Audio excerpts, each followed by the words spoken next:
लाला। देखो जितने आप नौजवान हो ना, जो मुझसे उम्र में छोटी कहानी मैं आपको दे रहा हूँ, इनको मैं सिखा नहीं सकता क्योंकि मैं जब बड़े हैं इनसे मैं सीख सकता। एक बार एक लाला का बहुत बड़ा व्यापारी था, पैसे कितने थे उसको कुछ नहीं बता रहा जी। उसकी एक ही औलाद मरने की कगार पे पहुंचा तो उसने अपने बेटे को बुला लिया। कहते तेरे को ना आज एक ऐसा मंत्र दे रहा हूं जिसको अपनी जिंदगी में लागू कर ले। कहता जी, कहता छाँव जाना छाँव आना, छाँव जाना छाँव। पहला नियम क्या था? छाँव जाना। दूसरा नियम, जब भी जुआ खेलना होगा ना तो कहता अपने से सबसे बड़े जुआरी से खेल। अभी इतनी बात बोली, आगे से पूरा महत्व समझाना ना मर गया। अब बात तो समझ में आई। अब बाप बोल के क्या गया? मैं दे रहा हूँ एक कामयाबी का मंत्र। अब उसने सोचा था अगर किसी और को बता दिया, समझ तो पूरा है नहीं। कहता अगर मैंने इसको बता दिया तो इसको भी पता चल जाएगा, इसको नहीं बताऊंगा। किसी से नहीं पूछा, घर से लेके जहां तक उसकी दुकान थी 10 किलोमीटर सारे में शेड डलवा दिए। धूप नहीं लगनी चाहिए, में जाऊंगा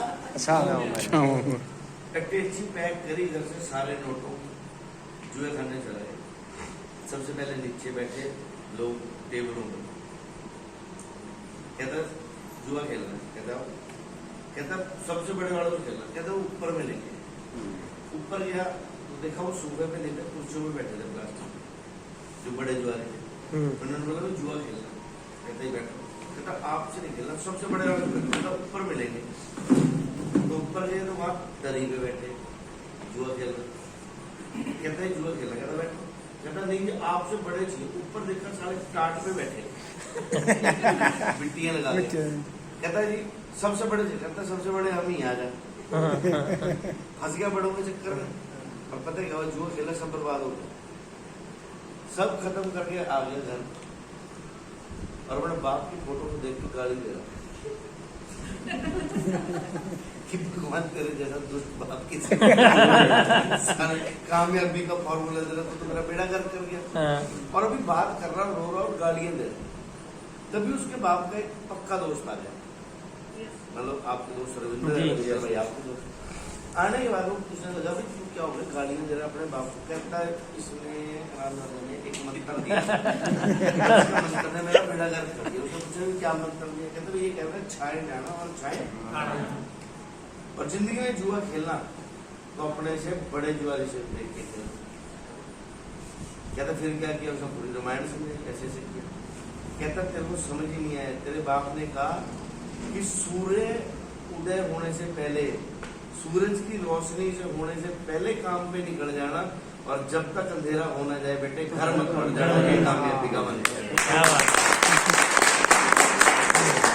और जुआ शॉर्टकट का पैसा, एक होता है मेहनत का पैसा जिसको हमारे मजहब में कहा जाता है हराम की कमाई।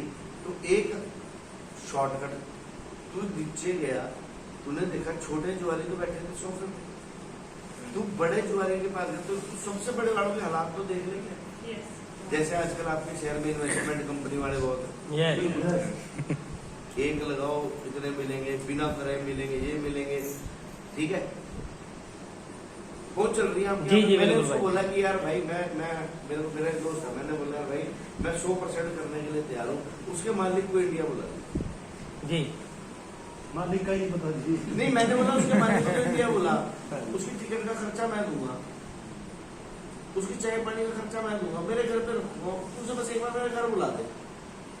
वो आ नहीं सकता, पूछो क्यों? 220 केस चल रहे हो शादी के ऊपर। आप समझ ले रहे, पर वो तो अमीर आदमी है, लोग देख रहे थे वो तो अमीर आदमी है, वो इन्वेस्टमेंट कर रहा है, इट मीन्स कि चाहे हम भाई 10,000 कमा रहे हैं, चाहे हम 5,000 कमा रहे हैं, चाहे जैसे भाई हम कमा रहे 50, चाहे हम कमा रहे लाख, जब तक अपनी कमाई गुरुजी बोलते थे पराई स्त्री पराये धन पे नजर रखोगे तो हमेशा बर्बाद होगे। मेरा पड़ोसी कमा रहा 10 लाख रुपए, और मैं कमा रहा हूँ 10,000 रुपये, तो उसके 10 लाख से बात नहीं, मेरे को कोई फर्क पड़ने वाला नहीं। तो इतनी खुशी होनी चाहिए मन में कि मेरे जो 10,000 है ना 10 लाख जैसे। जब दूसरे के ऊपर नजर होगी तो अपनी कंपनी खराब हुई, ठीक है। अब बेवजह में औरतों को देख कर तो निगाहें खराब हुई, और खुदा भी कहते हैं कि जब पहली बार नजर गलत हुई है ना, तो हो सकता है अल्लाह ताला माफ कर दे, दूसरी बार फिर गलत हुई तो अल्लाह ताला माफ कर दे, अगर तीसरी बार नजर गलत हुई तो बलात्कार से कम नहीं माना जाएगा। सही बात है, सही बात है। हम तीसरा नंबर ही हम तो पहली बार में अल्लाह ताला को सेट करके